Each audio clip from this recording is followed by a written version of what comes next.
Hi అండి. Welcome to Telugu big boss season 8 episode number 106 day 105 review grand finale ఈరోజు. చాలా చాలా హ్యాపీగా ఉందండి. ఎందుకంటే ఫస్ట్ ఆఫ్ ఆల్ ఈ గోల నుంచి అయితే తప్పించుకున్నాం ఈ సీజన్ అనిపించింది నాకైతే.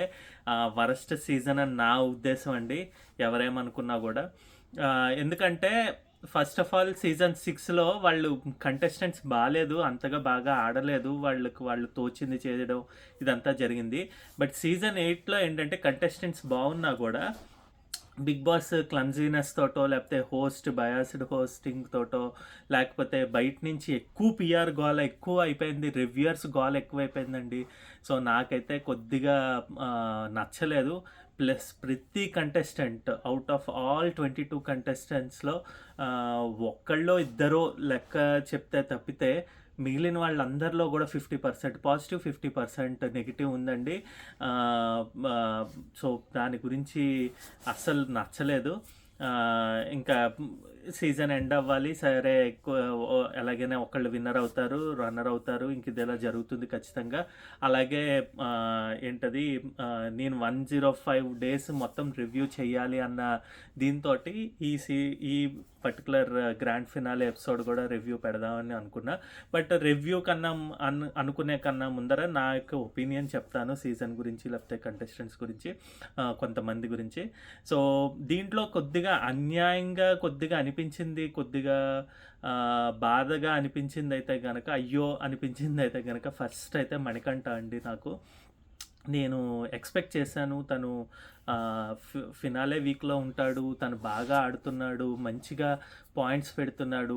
ఈవెన్ తో తను సింపతి గేమ్ అని స్టార్టింగ్లో వచ్చినా కూడా ఫస్ట్ వీకేనండి ఆ సింపతి గేమ్ అన్నది. మిగిలిన 4 to 5 weeks he showed his best అనమాట. చాలా బాగా ఆడాడు, చాలా బాగా మాట్లాడడం, చాలా బాగా పాయింట్స్ పెట్టడం అనిపించింది. సో డెఫినెట్లీగా తను ఉంటాడు అనుకున్నా, అది అవ్వలేదు.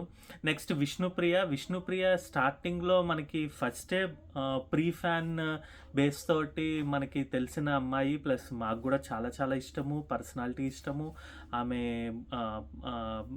మాట్లాడే మాటలు ఇష్టము, అంటే అల్లరితనం కానీ ఏదన్నా అదంతా ఇష్టం వల్ల ఏమైందంటే ఆమె ఉంటుంది ఖచ్చితంగా ఫినాలే వరకు అని చెప్పి స్టార్టింగ్ ఎక్స్పెక్ట్ చేసాం. బట్ మధ్యలో తను ఆడిన గేమ్ కొంతమందికి అర్థం కాక చాలా డౌన్ చేసుకుంటూ రివ్యూయర్స్ వస్తూ ఉంటే కొద్దిగా బాధ అనిపించేది. ఎందుకు ఇలా డౌన్ చేస్తున్నారో, ఆమె పర్సనాలిటీ చూపించడానికి వచ్చిన అమ్మాయిని అలాగా కొద్దిగా డిగ్రేడ్ చేస్తూ మాట్లాడడం అన్నది నచ్చలేదు.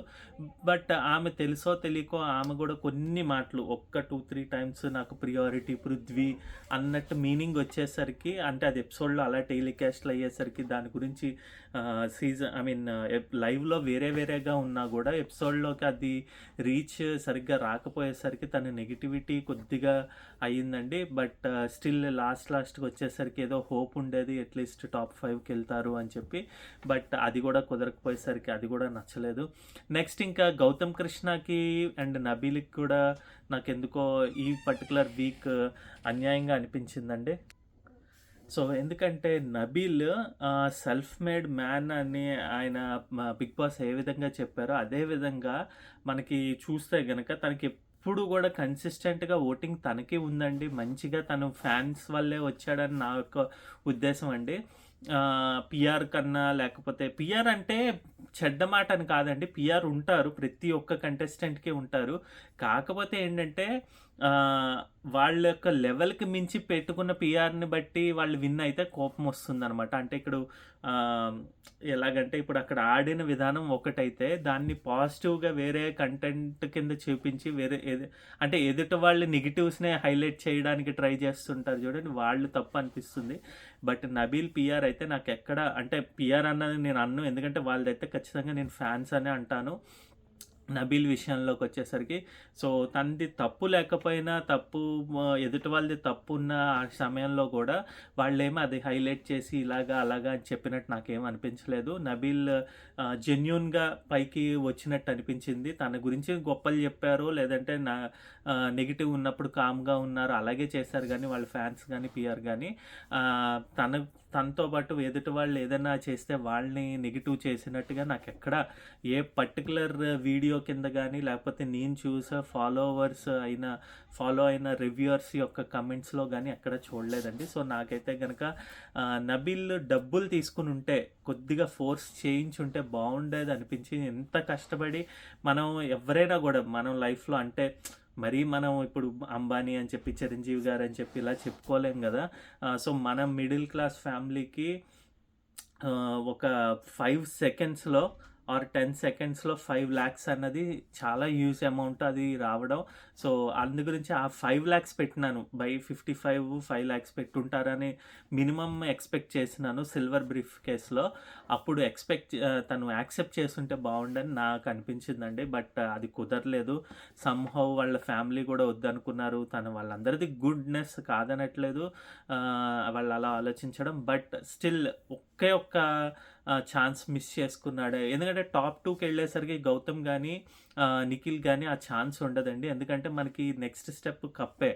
ఒకళ్ళు ఎవరైనా సూట్ కేసు ఎంచుకుంటే మరొకరిది విన్నింగ్ అని వెంటనే వాళ్ళు ప్రకటించవచ్చు లాస్ట్ సీజన్ 6లో చెప్పినట్టుగా.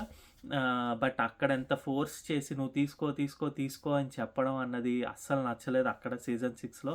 ఇక్కడ ఇప్పుడు ఇలా జరిగేసరికి నబీల్కి కొద్దిగా అన్యాయం జరిగిందని అనిపించింది అనమాట. సెకండ్ నెక్స్ట్ వచ్చేసరికి గౌతమ్ కృష్ణ తను చేసిన ఎంత బాగా ఆడాడంటేనండి గౌతమ్ కృష్ణ, మీరు గమనిస్తే అంటే మీరు యాంటీ ఫ్యాన్ కింద లేకపోతే నిఖిల్ ఫ్యాన్ కింద వీళ్ళ కింద చూడకండి. ఒక మామూలు కంటెస్టెంట్ కింద చూడండి ఎలా ఆడుతున్నాడా అని. తను ఎక్కడైనా చూస్తే తన మాట పెట్టే విధానం కానీ తను ఆడిన విధానం కానీ మనకి నచ్చుతుంది అనమాట. న్యూట్రల్గా ఆలోచించండి. అంటే అందరూ గెలవడానికే వస్తారు. సో గెలిచిన వాళ్ళల్లో అలాగా ఏంటది తను ఎదుటి వాళ్ళ నెగిటివ్స్ని హైలైట్ చేయడం కానీ బట్ ఎక్కడా కూడా నిందలు వేయడం లేకపోతే రాంగ్గా పోర్ట్రే చేయడం డ్రామాలు చేయడం అవి లేదనమాట. నాకైతే అలా అనిపించింది. తను జెన్యున్గా ఆడుతూ వస్తున్నాడు మంచిగా. ఇంకా కొద్దిగా సపోర్ట్ అంటే ఇప్పుడు విన్నర్ అయిపోవాలని కాదు, తనకు ఒక్క 15 lakhs అన్నా వచ్చి ఉంటాయని బాగుండని నాకు అనిపించింది. ఇది ఇప్పుడే కాదు, నేను సీజన్ 1 నుంచి కూడా ఎప్పుడూ చెప్తూ ఉంటాను విన్నర్కి అన్నీ వస్తుంటాయి ఈవెన్ రన్నర్కి రావు అయ్యో అని చెప్పి. బట్ అగైన్ టాప్ 5కి రాదు కాబట్టి సో ఆ 4 మెంబర్స్కి కాస్త అన్యాయమే. బట్ వేరే సూట్ కేసు అని ఎప్పుడు కాన్సెప్ట్ మొదలు పెట్టారో అప్పటి నుంచి అట్లీస్ట్ ఒక్క పర్సన్ కన్నా ఆ ఛాన్స్ ఆ లక్ కుదురుతుందనమాట. సో అది నాకు నచ్చలేదు. గౌతమ్ కృష్ణకి వచ్చుంటే ఏదైనా 15 lakhs అని బాగుండేది అనిపించింది. ఎందుకంటే బిగ్ బాస్కి తెలుసు ఎవరు విన్ అవుతారు ఎవరు అన్నట్టు. ఈవెన్ మనకి తెలియదు, వాళ్ళ ఫ్యామిలీకి తెలియదు. బట్ బిగ్ బాస్ అలాగ ఫోర్స్ చేసి ట్రై చేస్తే ఇప్పుడు సోహెల్కి రావాలని ఎలా ట్రై చేశారో లేకపోతే శ్రీహానికి రావాలని ఎలా ట్రై చేశారో యావర్కి రావాలని బిగ్ బాస్ ఎలా ట్రై చేశారో ఇక్కడ ఒక్కసారి ట్రై చేస్తుంటే బాగుండు అనిపించింది. బట్ సమ్హౌ అది వర్కౌట్ చేయలేదు. నిఖిల్కే అంత 55 lakhs ఇది చాలా బిగ్ అమౌంట్ అండి. లాస్ట్ సీజన్స్లో మనం అభిజిత్ ఎంత బాగా ఆడితే ఆయనకే అంత అమౌంట్ ఇవ్వలేదు. ఆయన ఎక్కడ తన యొక్క ప్రోటోకాల్ ఆర్ వాట్ ఎవర్ పర్సనాలిటీని ఎక్కడ దిగజారిపోయినట్టుగా అనిపించదు అభిజిత్ విషయంలో. బట్ వేరేస్ నిఖిల్ విషయంలో ఏమవుతుందంటే హీజ్ గుడ్ స్ట్రాటజిస్ట్ లేకపోతే గేమ్ ప్లేయర్ స్మార్ట్నెస్ ఇవన్నీ ఉన్నాయి కానీ బట్ సమ్హౌ ఎక్కడో ఒక 4-5 weeks తన యొక్క పర్సనాలిటీ కోల్పోయాడండి. బట్ స్టిల్ తనకి విన్నింగ్ మూమెంట్ వచ్చింది. వాళ్ళు ఖచ్చితంగా 100% పిఆర్ వల్ల. ఫ్యాన్స్ ఎంత ట్రై చేసినా కూడా అవ్వదండి, అది పిఆర్ వల్లే అవుతుంది. లేకపోతే బాట్స్ ఇవన్నీ నేను అంటే మీరు అనుకోవచ్చు ఇప్పుడేంటి హేట్రెడ్ అంటే హేట్రెడ్ కాదండి, ఇది జరిగిన సిచ్యువేషన్స్ చెప్తున్నాను అనమాట. అంత అమౌంట్ 55 lakhs వచ్చిన అమౌంట్ కార్ తనకి దక్కడం అనేది నాకైతే పర్సనల్గా నచ్చలేదు. రన్నర్ అప్ ఎవరున్నా అక్కడ అవినాష్ ఉన్నా లేకపోతే ప్రేరణ ఉన్నా కూడా ఓకే, వాళ్ళకి వచ్చి ఉంటే బాగుండేదని నా ఒక్క ఉద్దేశం అనమాట, అంతే. నెక్స్ట్ యష్మిక అండ్ పృథ్వీకి కూడా కొద్దిగా అన్యాయం కిందే జరిగినట్టు నా ఉద్దేశం అండి. ఏంటంటే ఇప్పుడు కొవ్వెత్తు తనకి తాను కరిగిపోయి వెలుగునిచ్చినట్టు వీళ్ళిద్దరూ మెయిన్గా కంటెంట్ మొత్తం ఇచ్చుకుంటూ వచ్చారండి. అది నెగిటివ్ అవనివ్వండి పాజిటివ్ అవనివ్వండి లేకపోతే గేమ్ ఆడిన వీళ్ళ చుట్టే తిరుగుతూ ఉండేది. అసలు యష్మి చేసిన సంచాలక్‌గా చేసిన విధానాలు అన్నీ తప్పవ్వడం వల్లే గేమ్ ముందరకెళ్ళింది. అలాంటి అమ్మాయికి ఓటింగ్‌లో తక్కువొచ్చిందని చెప్పి, లేకపోతే ఎదుటి వాళ్ళది కాపాడడానికో ఏదో జరిగి అలా చేసి చేయడం అన్నది అస్సలు నచ్చలేదు. అది ఎప్పుడో మనం రివ్యూస్‌లో మాట్లాడుకున్నాం. సో, వాళ్ళిద్దరికి కూడా చాలా చాలా అన్యాయం జరిగిందనే నేను చెప్తాను. పృథ్వీ వీళ్ళందరూ వాళ్ళు పైకి అరుస్తారు గానీ వాళ్ళు దే డిడ్ నాట్ వాళ్ళు గోతులు తీసే రకాలు లేకపోతే అంటే నక్కలు ఇలాగ అలాంటి మైండ్ సెట్ ఉన్నవాళ్ళు కాదండి. సో నాకైతే వాళ్ళిద్దరికి కూడా కాస్త అన్యాయం జరిగింది లేకపోతే బ్యాడ్ జరిగింది అని అనిపించింది అనమాట ఈ సీజన్లో. సో ఇలాగ ప్రతి ఒక్క contestant at the last Sonia కూడా నాకు తెలిసి సోనియా కూడా she wants to win somehow ఆమె ట్రై చేశారు. బట్ ఆమె కొద్దిగా నెగిటివ్ వేలోనే వెళ్ళారండి. ఆ మాటలు కానీ లేకపోతే ఆమె యొక్క ప్రవర్తన కానీ లేకపోతే బిహేవియర్ కానీ. సో దానివల్ల కొద్దిగా ఇదైంది కాబట్టి ఓకే అనుకోవచ్చు తన జర్నీలో. బట్ స్టిల్ ఆమె కూడా బాగా ట్రై చేశారు. ఫస్ట్ నుంచే డే 1 నుంచే డే 2 నుంచే వెళ్ళిన దగ్గర నుంచే గేమ్ ప్లే అయితే స్టార్ట్ చేశారు. సో సమ్హౌ అది వర్క్ అవ్వలేదు. వన్ మోర్ థింగ్, నాకు గౌతమ్ కృష్ణలో ఇదంతా కూడా నేను చెప్పిందంతా కూడా ఆఫ్టర్ తన ఎలిమినేషన్ ఎప్పుడైతే సేవ్ చేశాడో మణికంఠ అప్పటి నుంచి మాట్లాడుతున్నాను. ఎందుకంటే దాని ముందరైతే అస్సలు నాకు గౌతమ్ కృష్ణ అంటే అస్సలు ఇష్టం లేదండి నాకు. ఆ పర్టికులర్ తను చేసే మాటలు కానీ లేకపోతే ఎందుకంటే అక్కడ ఇమ్మెచ్యూరిటీ ఆ 1 వీక్ ఆర్ 10 days కనిపించాయి. సో ఆ పర్టికులర్ ఎలిమినేషన్ వరకు నచ్చలేదు. దాని తర్వాత తను పెట్టిన పాయింట్స్ కానీ ఆడిన విధానం కానీ సూపర్ అనిపించింది అనమాట. ఇంకా ఐస్ ఆన్ ద కేక్ వచ్చింది మాత్రం టేస్టీ తేజ ఆర్ట్ ముగ్గురికి అండి. అవినాష్, రోహిణి, టేస్టీ తేజ వీళ్ళు కష్టపడ్డారు కాదనట్లేదు. బట్ ఫస్ట్ నుంచి వచ్చి ఉంటే వీళ్ళకి ఆ నొప్పి తెలిసి ఆడేవాళ్ళు అన్నది నాకు నాకు పాయింట్ అండి. ఆ నొప్పి తెలియకుండా ఎవరైనా కూడా కొంతమందికి లక్కే కలిసి వస్తుంది. వీళ్ళు ఖచ్చితంగా వీళ్ళు ముగ్గురు లక్కీగానే వెళ్ళారు అని నా ఉద్దేశం అండి. కొద్దిగా నొప్పి తెలిసి ఫస్ట్ వీక్ నుంచి ఉండి మాటలు నిందలు పడి బయట నుంచి ఏంటది సేవ్ అవుతామా అవ్వమా అని చెప్పి ఇది ఉంటే కనుక బాగుండేది. బట్ సమ్హౌ వాళ్ళ ముగ్గురికి అయితే కలిసి వచ్చిందండి. ఏ విధంగా అన్నా కూడా అందుంచే వాళ్ళు నెగిటివిటీ తక్కువ పాజిటివిటీ ఎక్కువ వచ్చింది వాళ్ళకి. ప్లస్ డబ్బులు వచ్చాయి, బాగానే అన్ని వీక్స్ ఉండగలిగారు. మిగతా అందరు వైల్డ్ కార్డ్స్ తోటి పోలిస్తే ఆట కూడా ముందరికైతే వెళ్ళింది వాళ్ళది. ఇంకా లాస్ట్ ప్రేరణ ఒకటి చెప్దాం అనుకున్నానండి. ప్రేరణకి ఈరోజు యాక్చువల్గా నా ప్రకారం అయితే కనుక she's the luckiest person of all the 4 people అనమాట. ఎందుకంటే మీరు చూస్తే కనుక ప్రేరణ గేమ్స్ టాస్క్స్ ఆడుతుంది 100%. బట్ స్టిల్ తనకి ఎక్కడా కూడా నెగిటివిటీ తనెళ్ళి వంట దాంట్లో కానీ మెయిన్ వంట గురించే తను ఎక్కువ మాట్లాడుతుంది కాబట్టి తనెళ్ళి పూసుకుని గొడవలు పెట్టుకున్న దాంట్లో తప్పితే ఎవరు ఎదుటి వాళ్ళు వచ్చి తనని మాట్లాడడం కానీ నువ్వు బాగా ఆడట్లేదు, నువ్వు సరిగ్గా చేయట్లేదు, నువ్వు బిహేవియర్ బాగాలేదు, ఇవేమీ లేవన్నమాట. సో తను ఆ పర్టికులర్ దాంట్లో అయితే కనుక లక్కీ అనమాట. ఎందుకంటే తనకి తను బ్యాడ్ చేసుకున్న రోజులే ఉన్నాయి తప్పితే మిగతా అంతా కూడా గుడ్నెస్ తోటే బయటకు వెళ్తున్నారు, గుడ్గానే వెళ్తున్నారు. సో తన జర్నీ అయితే కూడా పర్వాలేదు, బాగానే సాగిందనమాట. సో టాప్ 5లోకి ఉండడం, one of the only 1 lady contestant top 5లో ఉండడం, ఇవన్నీ తనకి కలిసి వచ్చే బాగుంది అనిపించారు. సో ఇదండి ఈరోజు రామ్ చరణ్ గారు వచ్చారు ఫినాలేకి. ఇంకోటి ఏమనిపించిందంటే బిగ్ బాస్కి కూడా ఇంట్రెస్ట్ లేదనిపించిందండి ఈ సీజను. ఎందుకో somehow first day I mean season launching day అప్పుడు వాళ్ళకి ఎక్కువ రేటింగ్ వచ్చింది, మంచి రెస్పాన్స్ వచ్చాయని చెప్పిన వాళ్ళు ఇంకా అలా రాను రాను అసలు హోస్టింగ్ అయితే కనుక అది బయాస్డ్ అని కాదండి, ఆయనదేం తప్పు ఉండదు. ఆయన డబ్బులు సంపాదించుకోవడానికి ఆయన బిజినెస్ గురించి ఆయన వచ్చి చేయడం జరుగుతోంది. బట్ వేరాజ్ బిగ్ బాసే హిందీ బిగ్ బాస్ నుంచి వచ్చారు అని చెప్పి వాళ్ళకి తెలుగు అర్థమవుతుందో అర్థం కాదో లేకపోతే ఎవరు ఏం గేమ్ ప్లే చేస్తున్నారో అది తెలుసో తెలీదో నాకు అర్థం కాలేదండి. ఎందుకంటే కొన్నిసార్లు మామూలుగా ఫైర్ అవ్వాల్సిన వీకెండ్స్లో ఫైర్ అవ్వకుండా గేమ్స్ పెట్టారు. ఏం అవసరం లేదు అన్న వీకెండ్స్లో ఏమో ఫైర్ అయ్యేటట్టు చేసి దాన్ని క్లమ్జీ చేస్తారండి. ప్లస్ కొన్ని మాటలైతే ఇవి కరెక్ట్, ఈ మాటలు చెప్పాలి అన్నప్పుడేమో చెప్పకుండా ఎప్పుడో ఒక 3, 4 వీక్స్ తర్వాత మళ్ళీ అది టాపిక్ తీసుకొనొచ్చి దాని గురించి మాట్లాడి వాళ్ళప్పుడు కరెక్ట్ అని చెప్పేసరికి ఈ లోపల డ్యామేజ్ అంతా జరిగిపోవడం ఇవంతా అయిందనమాట. సో, ఆ విధంగా ఒక బ్యాడ్ కింద అయిపోయిందనమాట. లేదంటే నిజంగా అయితే ఈ సీజన్ ఇంకా మంచి సక్సెస్‌ఫుల్‌గా నడిచేదనమాట. ఎప్పుడైతే క్లాన్స్ అని, ఆ క్లాన్స్‌లో మీరు కొట్టుకోండని, plus overall without secret task, without secret room nominations, ఏంటది ఆహ్, దాన్నేమంటారు? ఇలా ఇలా కొత్తగా ఆలోచించామని చెప్పారు గానీ, బట్ పాజిటివ్‌గా సీజన్ 7 వరకు నడిచిన నామినేషన్స్, నడిచిన ప్రాసెసెస్ ఏమి ఇందులో పెట్టలేదనమాట వీళ్ళు. సో, దానివల్ల గూడా సీజన్ అయితే డౌన్ అయిపోయిందండి.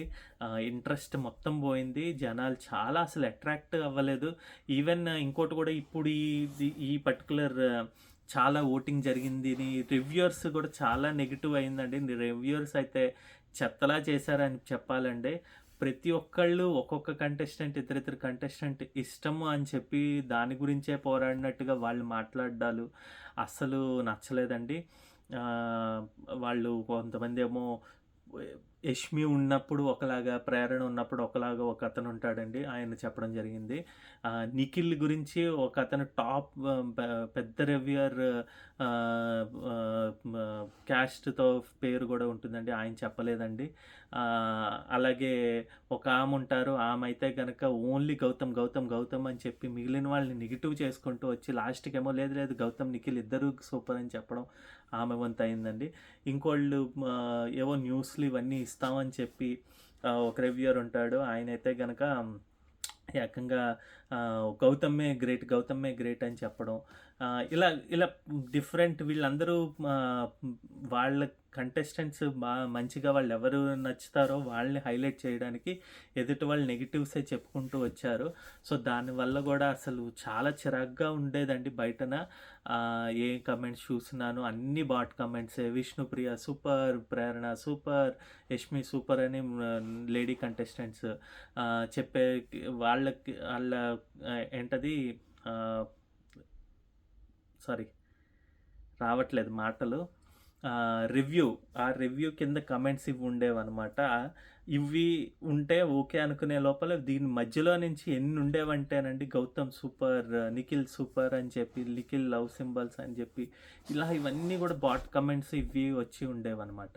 సో, అలాగే చెత్తగా రన్ అయిందండి. ప్లస్ ఓటింగ్ కూడా మనకి సీజన్ 7లో 4 crores అరౌండ్ 4-5 crores ఎక్స్పెక్ట్ చేశారంటే అప్పుడు వచ్చాయని. ఇప్పుడు కూడా అందరూ కూడా ఏమనుకుంటున్నారంటే అన్ని ఓటింగ్లు వచ్చాయని చెప్పి అనుకుంటున్నారు. కాదండి, నాకు తెలిసినంత వరకు, నాకు అర్థమైనంత వరకు, నేను ఫాలో అవుతున్న దాన్ని బట్టి ఏమర్థమైందంటే, మీకు ఇప్పుడు 100 పీపుల్ ఉంటే 100 ఓట్స్ పడినాను, 100లో ఒక్కడికే 60 ఓట్స్ వస్తే అబ్బా 60 ఓట్స్ వచ్చాయని చెప్తారు. అంతే తప్పితే 4 crores వస్తేనే వాళ్ళకి అందులో 60% వస్తాయని కాదండి. ఎంత దానికైనా ఎంత 10 ఓట్లు వచ్చినాను 60% క్యాలిక్యులేట్ చేయగలం. సో, నాకది నా ప్రకారం అక్కడ మహా అయితే 1 కోటి ఓటింగ్ వచ్చి ఉంటుందండి. మిగతా ఇంకో కోటేమో బాట్స్ ద్వారా వేసుంటారు ఈసారి. అంతే, అందుంచే 2 కోట్ల మందిలో కూడా ఒక్కోటే చూసుంటారు. ఎందుకంటే లైవ్ చూస్తున్నంతసేపు మనకు తెలుసు 6 lakhs పీపుల్, 5 lakh పీపుల్ ఈరోజు వచ్చాయండి. లేకపోతే ఎప్పుడు చూస్తాను నేను లైవ్ వీడియోస్ వీకెండ్ది ఇదంతా కూడా 2 lakh, 1 lakh అంతే చూసేవాళ్ళు. ప్లస్ కమెంట్స్ కూడా చూస్తే తక్కువ కమెంట్స్ వచ్చేవి ఈసారి ప్రోమోస్కి కానీ దేనికన్నా. జర్నీ వీడియోస్కి అసలు 1.5 million దాటితే కష్టం అండి అందరికీ. ఒక్కళ్ళది ఎవరో గౌతమ్ కృష్ణది వెళ్ళినట్టుంది. దాని తర్వాత నిఖిల్ది వెళ్ళిందేమో, అది ఇంకా నేను చూడలేదు. బట్ స్టిల్ ఆ ప్రోమోలు వదిలేయండి. లాస్ట్ 2 weeks అయితే మామూలు వచ్చిన ప్రోమోలకి 700K, 800K వ్యూవర్షిప్ అండి. ప్రోమోలకి అసలు ఎప్పుడు ఎక్స్పెక్ట్ చేస్తుంటారో వీళ్ళు, బిగ్ బాస్ వాళ్ళు.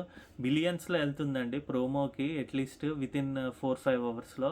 అలాంటిది మేము యూఎస్లో ఉండేసరికి 8 hours తర్వాత, లేకపోతే 12 hours తర్వాత మేము మార్నింగ్ లేచి చూసేసరికి దానికి ఇంకా కూడా 700K, 800K అంటే ఎంత చెత్తగా సాగిందో ఈ సీజన్ అనిపిస్తుందండి. బట్ ఎనీవే మొత్తానికైతే ఫినిష్ చేసాము. ఆ విధంగా హ్యాపీనెస్ ఉంది. ఈ సీజన్ విన్నర్‌కి అంత మనీ రావడం గానీ, లేకపోతే ఈ సీజన్ సక్సెస్‌ఫుల్ అనడం గానీ నాకైతే కరెక్ట్ కాదనిపించింది. ఏమనుకోవద్దు మీరు. బట్ నన్నైతే ఫాలో అవ్వండి. నేను ఇంత జెన్యూన్‌గానే చెప్తూ ఉంటాను. మీకు గనక నా ఒపీనియన్ నచ్చినట్టయితే థమ్స్ అప్ ఇవ్వండి. నచ్చకపోతే థమ్స్ డౌన్ ఇవ్వండి. It's okay.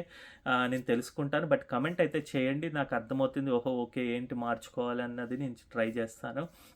అలాగే మా ఛానల్ని మీరు సబ్స్క్రైబ్ చేసుకోండి. ఎన్‌వీఆర్ అఫీషియల్ 1 అన్నది హ్యాండిల్ నేము.